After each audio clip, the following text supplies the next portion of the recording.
Hai semua, Assalamualaikum warahmatullahi wabarakatuh. Selamat datang di channel aku lagi, Irma Mardia. Di video kali ini sesuai judulnya, aku akan membahas tentang kerja di Batam. Apakah seenak yang orang lain pikirkan? Sebelum kita mulai, aku mau disclaimer dulu, video ini berdasarkan pengalaman yang aku alamin ya teman-teman, biar nggak salah konsepsi nanti. Dan juga cerita-cerita yang aku dengar dari teman-teman yang lain yang kerja di sini juga. Mungkin menurut beberapa orang di luar sana, kerja di Batam adalah salah satu tempat kerja yang bagus. Pastinya karena gaji atau UMK Batam itu termasuk tinggi, yang nomor 2 setelah Jakarta, ya kan? Dan kemungkinan akan naik setiap tahunnya. Tapi di sisi lain teman-teman, dengan gaji yang begitu, yang segitu, yang UMK, tapi kalian harus tahu juga, nggak semua pekerjaan di sini membayar pekerjanya atau pegawainya dengan UMK gitu. Kadang ada juga yang di bawah UMK, kadang malah ada yang jauh banget, tergantung ya perusahaan di mana kita kerja. Jadi aku kayak nggak mau ceritain bagus-bagusnya aja gitu. Tapi kalian juga harus tahu resiko dan juga hal yang mungkin akan kalian alami jika kalian kesini. Kan untuk nakut-nakutin ya, tapi menurut aku lebih baik kalian tahu terlebih dahulu biar kalian bisa antisipasi, bisa nggak terlalu kaget.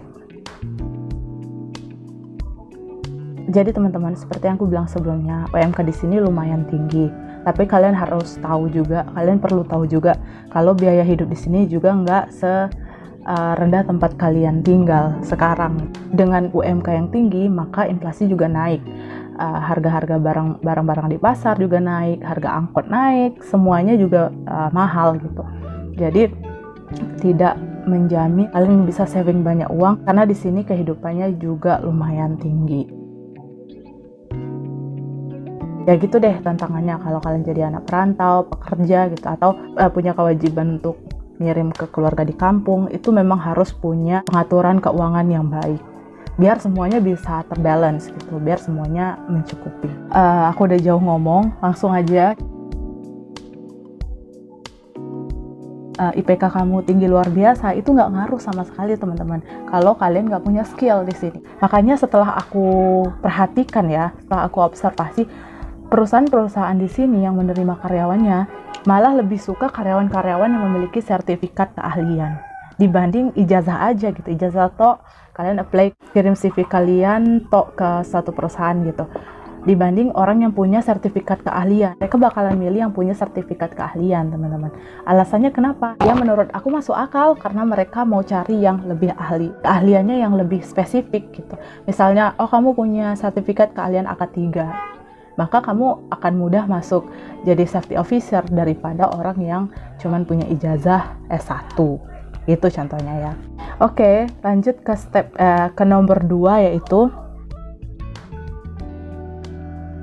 syarat pengalaman kerja itu hampir ada di setiap lowongan pekerjaan.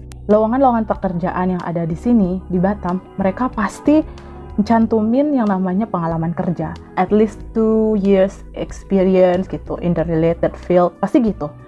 Minimalnya 1 tahun itu udah minimal banget ya. Jadi bikin kayak aku dulu yang fresh grad gitu, jadi kayak dilema sendiri.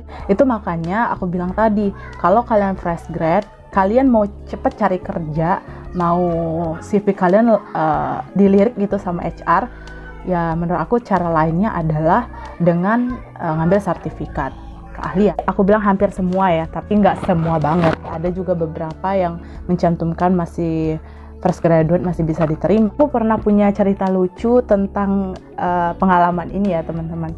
Dulu aku pernah apply ya suatu jabatan gitulah. Aku dulu pernah apply satu lowongan pekerjaan. Di sana dicantumin harus punya 2 tahun pengalaman kerja di bidang yang kita lamar itu. Tapi aku nggak punya sama sekali gitu. Tapi nggak tahu kenapanya aku akhirnya dipanggil interview dan akhirnya lolos di sana. Maksudnya bisa kerja di sana. Ya kembali lagi mungkin karena rezeki kalian juga di sana gitu, bisa jadi banget. Jadi kalian untuk kalian fresh graduate ataupun pekerja-pekerja baru yang belum punya pengalaman, jangan terlalu insecure, kalian coba aja masukin, mana tahu ya rezeki kalian mah nggak kemana kan. Kayak ceritaku itu. Nomor 3 itu adalah kerja dipatok umur sama tinggi badan. Nah, persyaratan umur dan tinggi badan sebenarnya udah banyak ya di lowongan-lowongan pekerjaan. Khususnya kalau kalian mau jadi bagian pelayanan gitu, kayak customer service, apalagi di bank-bank gitu atau pramugari, pasti harus tinggi badan profesional dan segala macam. Tapi di sini yang punya syarat tinggi badan dan umur dan tinggi badan itu operator gitu. Kalian bisa bayangin untuk jadi operator di satu perusahaan, operator produksi pun gitu ya, di satu perusahaan pun dipatok dengan tinggi dan umur. Nggak tahu kenapa, mungkin asumsi aku mungkin karena sudah terlalu banyak pelamarnya gitu, udah terlalu banyak pesaingnya. Jadi untuk mensortir orang yang apply untuk jabatan itu, maka mereka sortir dengan buat peraturan yang lebih ketat gitu. Jadi kalian jangan kaget untuk kerja jadi produksi atau jadi operator di sini itu bahkan dibutuhkan umur maksimal 25 tahun misalnya, dan juga tinggi badan. Bahkan ada yang minta berat badan. Dan menurut aku sih itu agak aneh gitu, karena kasihan juga nih teman-teman yang tingginya nggak terlalu tinggi tapi mereka juga butuh pekerjaan, kan kasihan gitu, mau kerja di mana lagi.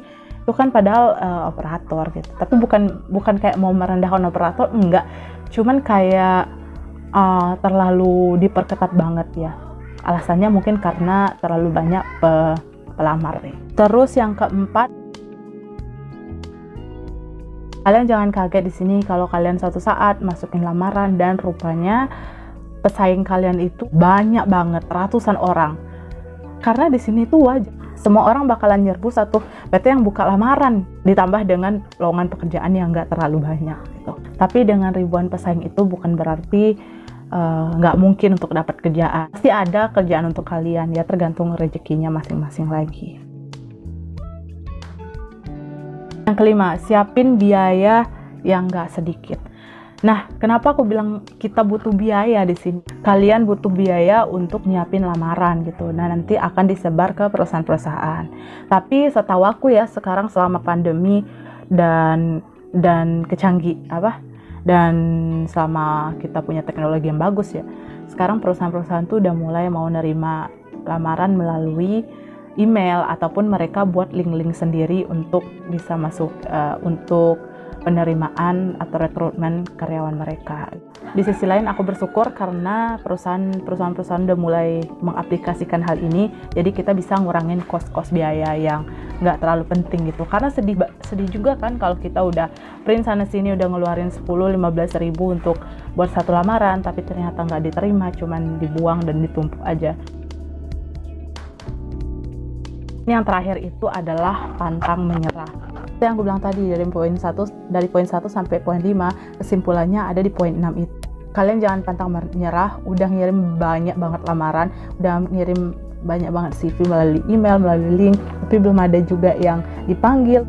Pasti ini jadi dilema gitu, pasti jadi buat orang-orang yang cepat nyerah, pasti mereka nggak mau lagi ngirim lamaran itu, kayak percuma gitu, aku udah ngabisin waktu, udah ngabisin uang untuk ngirim lamaran, tapi tetap juga belum ada hasil.